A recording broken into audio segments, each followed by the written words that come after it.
How's everybody? Good, good. Byron, let's go back to the Cleveland game. That last drive in regulation, you guys have 3 timeouts. And after the 1-yard screen pass to Rashad, with 17 seconds elapsed before Tom fires that 26-yarder in there. Why wasn't there a timeout call in that situation? Well, ultimately, to say why, I think that's more of a head coach question, really. That's something that Todd would answer. So in those situations, he's always the one that calls the shots. I mean, as assistants, you can't, right? We can't call them. So it got to be somebody on the field, but those are things that's always questioned when the things don't work out your way. Obviously, if we'd have had something that we wanted, we'd have went and got at it and got something.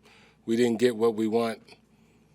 That was the outcome. Are you surprised Tom didn't call a timeout in that situation? No, I'm not surprised by anything.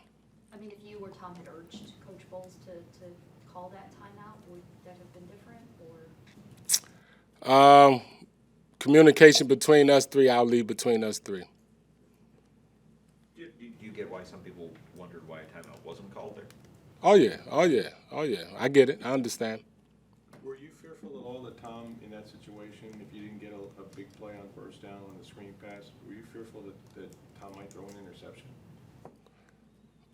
Well, the one thing you – say that again? I was just going to say, the next pass, he actually did throw a pass on the next play and kind of keyholed it through the 3 defenders there. Yeah, it's a great pass, great catch by Julio. Just ran out of time. Obviously, when you're in that situation, once you get the play to Julio, you wish you had more time at that standpoint. But So you didn't start that drive saying, I don't want to throw the ball down the field. We're afraid we might get it picked off, right? Nah, we wanted to see what we got, though. We wanted to be smart. We didn't want to put us in a bad situation. We wanted to see what we got. Byron, given the offensive line's issues already, how big of a challenge is it to contain the New Orleans front now that you don't have Tristan on the right side? Yeah, anytime you lose that type of guy, right, he's a special guy. Most important thing, he's a guy who's always dependable. You know, you didn't have to think about Tristan over there. You put him in situations and try to think about everybody else. So it's tough when you lose a guy like that. He means so much to us, but it's football. Nobody's feeling sorry for us. We got to go out there and do what we got to do, try to find a way to win a football game. I know that, you guys face a ton of really good pass rushers. Was there any thought to giving Donovan Smith a little more help on that left side this past week going up against a guy like Myles Garrett? A lot, but yes. What did it happen? Well, it's a lot of situations that go into a game that's you're trying to help a couple people. So football happened. We didn't get the job done. It's not about that. We didn't do good enough job coaching, playing to win that football game. Byron, in terms of defenses that have held this offense in check pretty well over the years, Dennis Allen has certainly known how to attack this offense, especially since Brady's been here. Is there something in particular you think has allowed them to have the consistent success in holding you guys to 3 points or even 0 points? I think they're a good football team. They're a good football team who's been together a long time. Those guys that's what you get when you see your core guys been together 6 years. That's how it tend to look. They got a lot of good football players. So when you have that and those guys been together for so long together, that can be the result sometimes. There's a good defense. Cut the tape on, they tend to play well versus everybody. Cade Otton's been a really good bright spot for you guys this year. 3 catches over 20 yards, back-to-back games, 25-yarder against the Seahawks, 28-yarder against the Rams before that.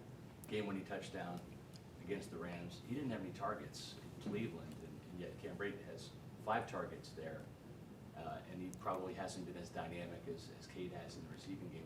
Why was Cade not part of That's just football. His number was called. Sometimes the ball didn't just get his way. That's the football. Byron, we're not used to seeing Mike, be targeted 9 times and only have 2 catches, right? They were a little bit off here and there.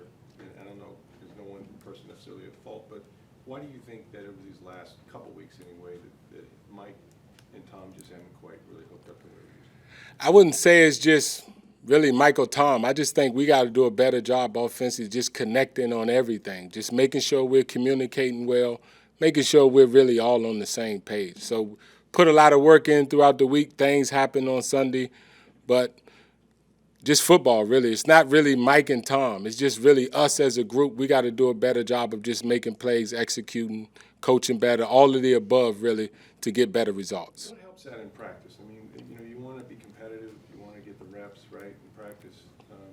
Does one-on-ones help that when you go competitively in practice at all? Everything helps. Everything helps. Just communication in practice is the most important thing. It's not always physical, right? It's not always physical. Sometimes it's just communication. So the more communication we can have, we've been in situations like this before, but we've made the play in gray areas. And we haven't made those plays in gray areas right now. But it's football. We expect to keep communicating, keep trying to communicate better and try to make those plays. Tom asked for more one-on-ones for practice. Did that just start like 3 weeks ago? You hadn't done it for a while? Been doing it a little longer than that, a lot longer than that. Is it something he asked for? Who, Tom? I don't know. And you know, a guy like Mike is obviously very valuable, but given what happened in week 2, where, you know, kind of some emotions got in the way of things, what do you have to do to kind of keep him and other guys locked in so that they don't make themselves unavailable to the team by things like ejections? Well, the most important part for Mike, right? Mike got to understand how important he is for us and what he means to us. So losing whoever they would lose on defense and we losing Mike, that's advantage them the way that I see it. I think he's that important for us as an offense. He understands that. It was a lot of communication after that first game on how important he is to us and what he means to us, and I think he understands that. What is key to keeping a guy like him, who is a very passionate player, you know, keeping his emotions in check so that it's harnessed in a positive way on the field and you know, because you don't see it against other teams, right? It seems like it's only against this team. He'll be okay. He'll be okay. Several of the offensive players have been telling us, is it you that have been telling them how many games we got, how many practices we actually have? Is that to get them to realize that, you know, it's got to start now? Well, it's just communication to let everybody know where we're really at. You know, where we're really at, what we really got, and what's guaranteed to us. What's really guaranteed to us is those games, those practices. Anything after that, we got to earn. So we want more than that. We got to find a way to earn more than that. And that's what we're doing throughout the week, trying to find a way to earn that one more practice, one more game, one day at a time. Anything else? Okay, thanks. All right, guys. Have a good one.